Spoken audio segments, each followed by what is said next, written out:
સુરતમાં 4 દિવસ વરસેલા વરસાદે તારાજી સર્જી નાખી છે। સુરતથી આ મહત્વના સમાચાર સામે આવ્યા, જ્યાં અનેક સોસાયટીમાં ખાડીપુર આવ્યા હતા। ત્યારે ખાડીપુરના પાણી 4 દિવસ બાદ પણ ઓસર્યા નથી। પરિસ્થિતિ ઠેરની ઠેર જોવા મળી રહી છે। ખાડીપુરના કારણે શહેરમાં ગંદકી ફેલાઈ ગઈ છે અને આ સાથે જ અનેક જગ્યાએ પાણીજન્ય રોગ જોવા મળ્યા છે। તો પાલિકા તંત્ર દ્વારા તાત્કાલિક કામગીરી શરૂ કરવામાં આવી છે। સુરતમાં ધોધમાર વરસાદ વરસ્યો હતો અને બીજી તરફ અનેક સોસાયટીમાં ખાડીપુર આવ્યા હતા। ત્યારે ખાડીપુરના પાણી 4 દિવસ બાદ પણ ઓસર્યા નથી। પરિસ્થિતિ ઠેરની ઠેર જોવા મળી રહી છે। ખાડીપુરના કારણે શહેરમાં ગંદકી ફેલાયેલી જોવા મળી રહી છે।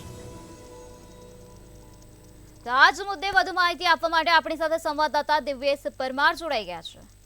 જે દિવ્યેશ, સુરતમાં 4 દિવસ વરસાદ વરસ્યો હતો, અનેક સોસાયટીમાં ખાડીપુર આવ્યા હતા અને 4 દિવસ બાદ પણ ખાડીપુરના પાણી ઓસર્યા નથી। પરિસ્થિતિ ઠેરની ઠેર જોવા મળી રહી છે। અત્યારે ત્યાં કેવી સ્થિતિ જોવા મળી રહી છે?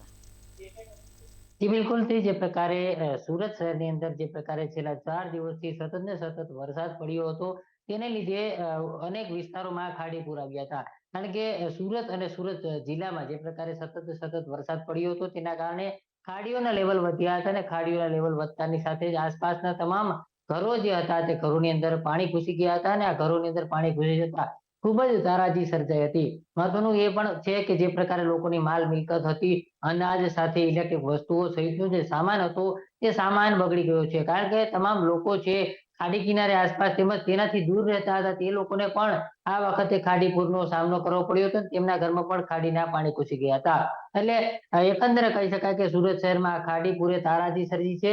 હજુ પણ પરિસ્થિતિ ઠેરની ઠેર છે। અનેક વિસ્તારોમાં હજુ પણ આ ખાડીના પાણી ભરાયેલા છે। ખાસ કરીને લીંબાયત વિસ્તારની વાત કરીએ તો જ્યાં મીઠી ખાડી છે, તે મીઠી ખાડી પણ ઓવરફ્લો થઈ હતી ને ત્યાં પણ અત્યારે વરસાદી પાણી અને ખાડીના પૂર બંને ભેગા થયા હતા। તેના કારણે લોકોના ઘરોની અંદર પાણી ઘૂસી ગયા હતા અને અડધા ઘર જે છે તે લોકોના ડૂબી ગયા હતા। ત્યારે મહત્વનું કહી શકાય કે જે પ્રકારે સુરત શહેરની અંદર આ પ્રકારે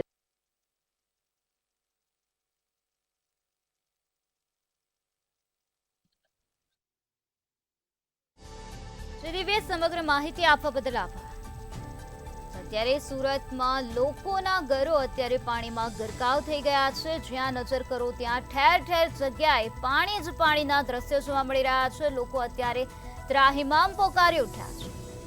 4 દિવસ થઈ ગયા પરંતુ સ્થિતિ ઠેરની ઠેર જોવા મળી રહી છે। ખાડીપુરના પાણી 4 દિવસ બાદ પણ ઓસર્યા નથી, જેના કારણે લોકોને હાલાકી ભોગવવાનો વારો આવ્યો છે।